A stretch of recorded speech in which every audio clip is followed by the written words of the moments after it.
How's it going, everyone? Chargers Now is presented by Prize Picks. I'm your host, Will Ortner.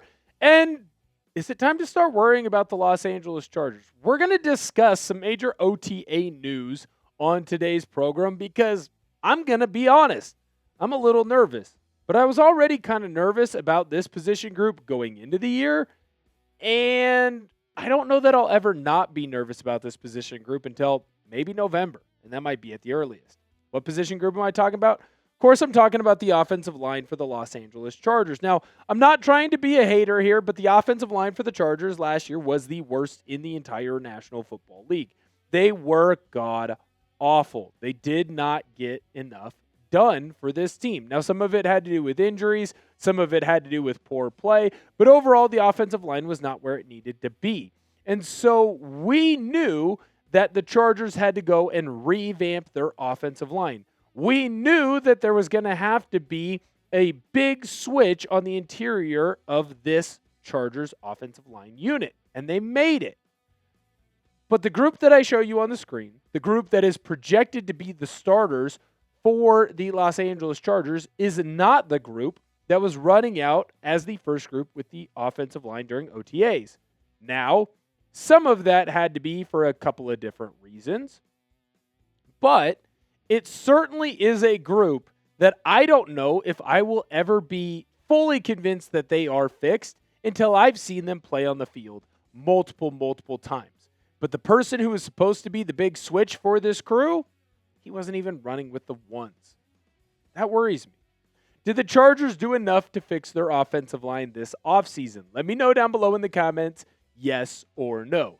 I think it's going to be too early to truly tell if the Chargers have fixed that unit, but I certainly believe that the Los Angeles Chargers have at least done a good enough job to attempt to fix their line. It's a better decision-making process than they made the previous year. But was it good enough? Let's find out, shall we? Daniel Popper of The Athletic had this to say on the different units that were working for the Los Angeles Chargers. In between Slater and Alt, Tyler Biadasz was at center, and Cole Strange was at right guard. Kayode Awosika got the first chance at left guard with that group, but rookie second-round pick Jake Slaughter also got reps at left guard alongside Biadasz, Slater, Alt, and Strange. Trevor Penning was working off to the side for Wednesday's practice.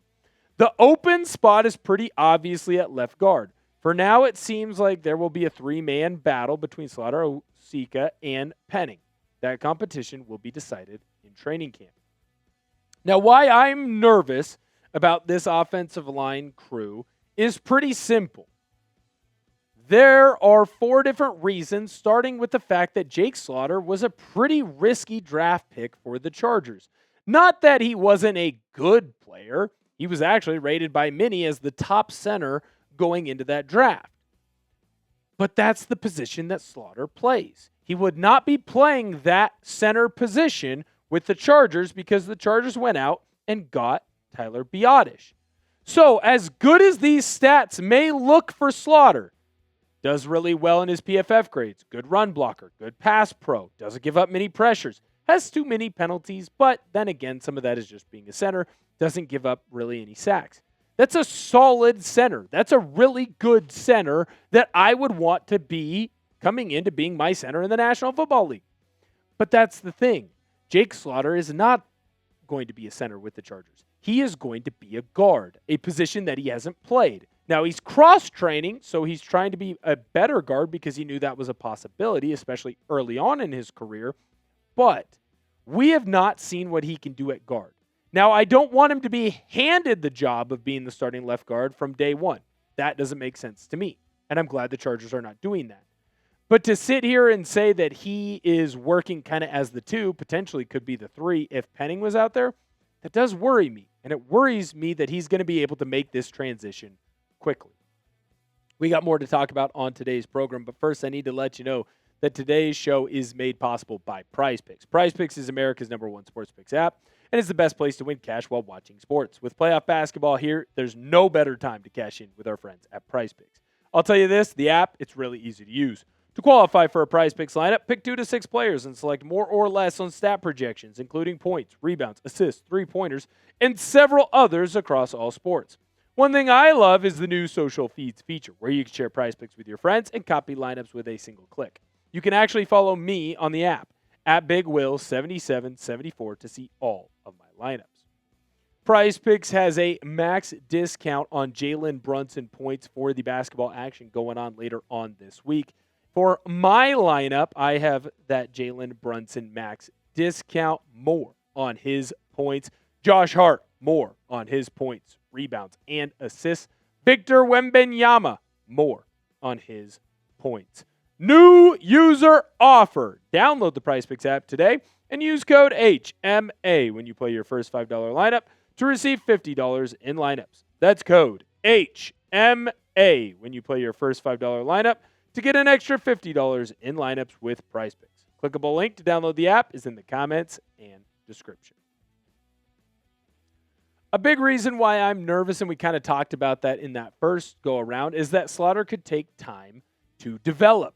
When we look at the right guard position as opposed to the left guard position, as opposed to the center position, they are all completely different. Now, offensive linemen, they're all very talented, handsome, and most of the guys who used to play offensive line end up being very successful in their careers after playing offensive line in college, specifically if they were a D2 college player. Maybe I'm talking about myself there a little bit. But it is more difficult than people realize to go from being a center to being a guard. You have to learn different hand movements. You have to learn different foot spots, right? Where are you going to have this step as opposed to that step? How are you going to use this technique to get a victory here against this interior defensive lineman? How are you going to be able to pick up blitzing linebackers? I know it all sounds the same, and it's similar, right? It's like different languages. All of the languages that are tied back to the Latin language, there are similarities, but there are also a lot of differences. That's how I look at offensive line play at the different positions. Slaughter is going to have to take some extra time to develop into being a guard. And I was already nervous about him being the number one option there, which I still think that he is for this Los Angeles Chargers team.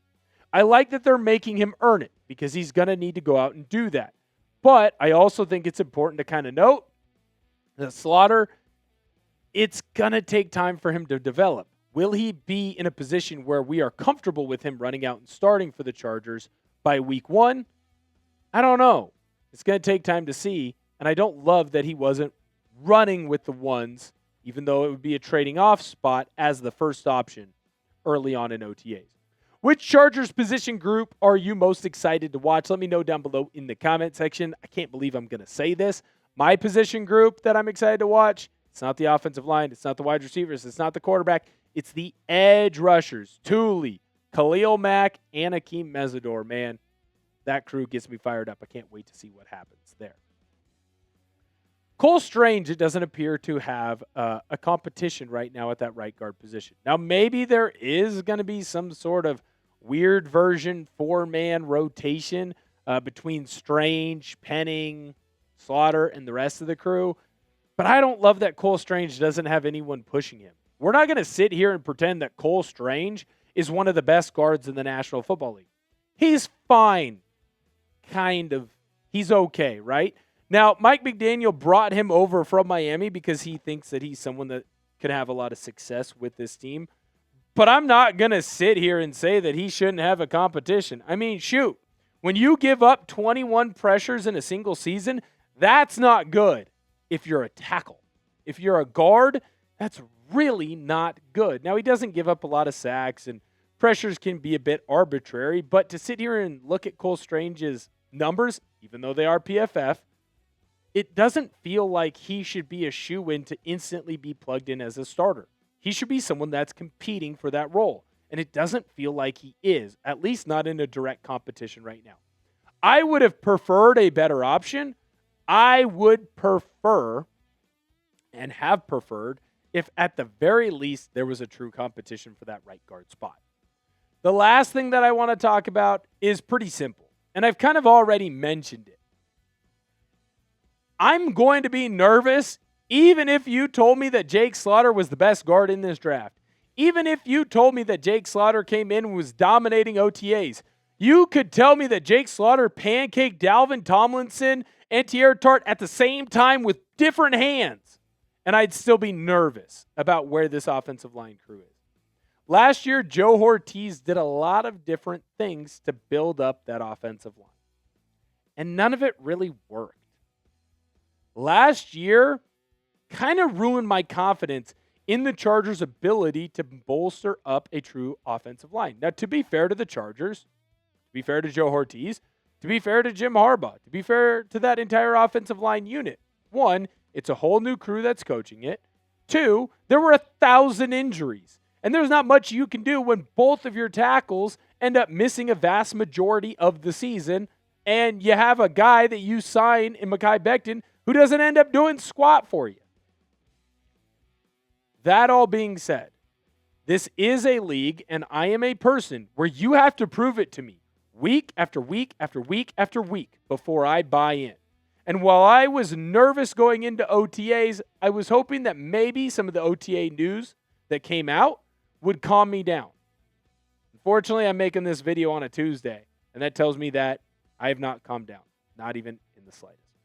Thank you guys so much for viewing this video. Hopefully I have better news to kind of bring to you tomorrow on the Chargers OTAs and any of the different storylines that are coming out of it. Maybe we'll even get into some trade rumors. Who knows? Thank you guys so much for viewing today's video.